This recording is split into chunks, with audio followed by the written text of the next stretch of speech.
പിന്നെ ഞങ്ങൾ രാഷ്ട്രീയക്കാരാകുമ്പോൾ സ്വാഭാവികമായിട്ട് രാഷ്ട്രീയ കാര്യങ്ങളും സംസാരിച്ചിട്ടുണ്ടാവുമല്ലോ. ഇന്നലെ കോട്ടയത്തുണ്ടായിരുന്നു, അതുകൊണ്ട് ദേവലോകത്ത് വരിക, ബാവയെ കാണുക എന്നുള്ളതാണ്. ബാവ തിരുമേനിയായിട്ട് എല്ലാ കാലത്തും എനിക്ക് വലിയ അടുത്ത ബന്ധമാണ്. അപ്പം തന്നെയല്ല ദേവലോകം എനിക്ക് ഏറ്റവും പ്രിയപ്പെട്ട സ്ഥലവും കൂടിയാണ്. ഞാനിവിടെ കോട്ടയത്ത് MP ആയിരിക്കുന്ന കാലം മുതൽ നിത്യസന്ദർശകനായിരുന്നു ഇവിടെ. അപ്പം അങ്ങനെ കാണാൻ വന്നതാണ്.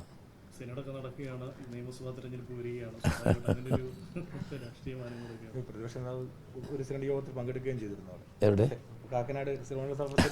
പ്രതിപക്ഷ നേതാവ് എത്തി.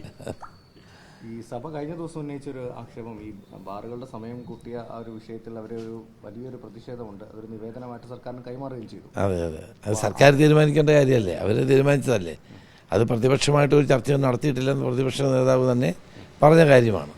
അത് അവരാണത് തീരുമാനിക്കേണ്ടത്. തീർച്ചയായിട്ടും പരിഗണിക്കേണ്ടതാണ്. അത്തരം കാര്യങ്ങളൊക്കെ സംസാരിച്ചു. പിന്നെ തെരഞ്ഞെടുപ്പിന്റെ ഒരു കൂടിക്കാഴ്ച, തെരഞ്ഞെടുപ്പ് സമയത്ത് വരുന്ന ഒരു കൂടിക്കാഴ്ചക്ക് അത്ര രാഷ്ട്രീയ മാനങ്ങളും കൂടി നൽകുമല്ലോ. ബാബു തിരുമേനി എന്നോട് വലിയ സൗഹൃദം എന്നും പുലർത്തിയിട്ടുണ്ട്. അപ്പോൾ ആ സൗഹൃദം വീണ്ടും ഒന്ന് ഊട്ടി ഉറപ്പിക്കുക എന്നത് മാത്രമാണ് ലക്ഷ്യം. പിന്നെ ഞങ്ങൾ രാഷ്ട്രീയക്കാരാകുമ്പോൾ സ്വാഭാവികമായിട്ട് രാഷ്ട്രീയ കാര്യങ്ങളും സംസാരിച്ചിട്ടുണ്ടാവുമല്ലോ.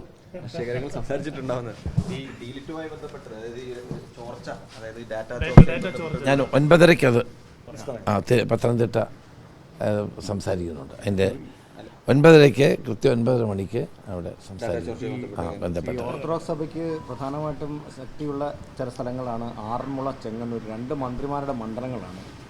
ആറന്മുള, ചെങ്ങന്നൂർ, ഹരിപ്പാട്, മാവേലിക്കര ഇതെല്ലാം ഓർത്തഡോക്സിൻ്റെ കേന്ദ്രങ്ങളാണ്. സ്വാധീന ശക്തിയുള്ള മേഖലകളാണ്. അവിടെ